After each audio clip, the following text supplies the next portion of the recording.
बहुत समय पहले की बात है। एक छोटा सा गांव था जो घने जंगलों और कलकल बहती नदी से घिरा हुआ था। उस गांव के लोग अक्सर एक रहस्यमयी स्त्री की कहानियां सुनाते थे जो रात के समय नदी किनारे चांदनी में नहाई हुई दिखाई देती थी। कोई उसे देवी मानता था, कोई डायनी, और कुछ कहते थे कि वह एक यक्षिणी है, एक श्रापित आत्मा जो प्रेम की प्यासी है। गांव में अरुण नाम का एक युवक रहता था। वह साहसी था और उसके भीतर असीम जिज्ञासा थी।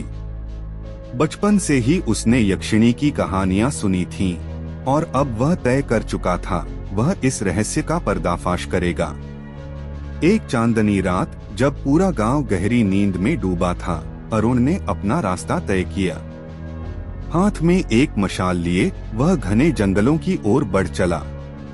रास्ते में झींगुरों की आवाजें और पत्तों की सरसराहट उसे घेरे हुए थीं। जैसे जैसे वह आगे बढ़ता गया, एक हल्की सुगंध हवा में घुल गई, एक ऐसी सुगंध जो फूलों और भीगी मिट्टी की महक का मिश्रण थी। अचानक उसकी नजर नदी किनारे गई।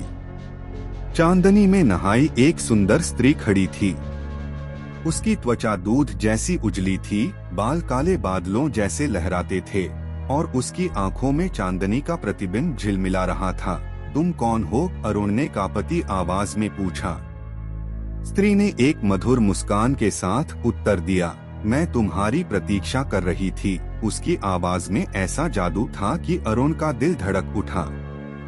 डर और आकर्षण के बीच झूलता हुआ वह उसकी ओर बढ़ा। यक्षिणी उसके पास आई। उसकी कोमल उंगलियों ने अरुण के चेहरे को छुआ। उसकी सांसों की गर्माहट और आंखों में बहता दर्द अरुण के दिल को छू गया। क्या तुम मुझसे प्रेम करोगे? उसने भीगी आंखों से पूछा। अरुण कोई उत्तर न दे सका। उसकी आत्मा जैसे उस क्षण की मधुरता में बंध। यक्षिणी ने धीरे धीरे उसके होठों को चूमा। समय थम गया। हवा में बस उनकी सांसों की गर्मी तैर रही थी। अरुण ने उसे अपनी बाहों में समेट लिया। लेकिन तभी रात के गहराते ही यक्षिणी का रूप बदलने लगा। उसकी आंखों का रंग रक्तिम हो गया, उंगलियां नुकीले नाखूनों में बदल गईं। अरुण डर से पीछे हटा।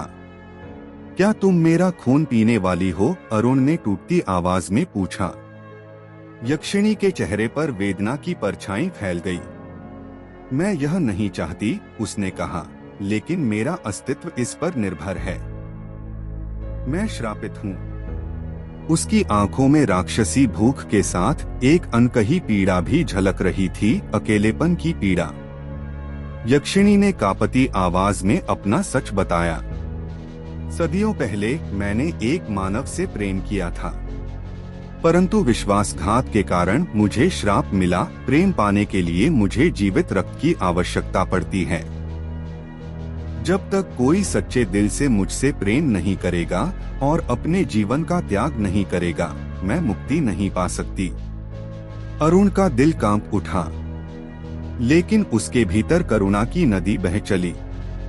उसने यक्षिणी के आंसू पोंछे और कहा, तुम्हें प्रेम का अधिकार है।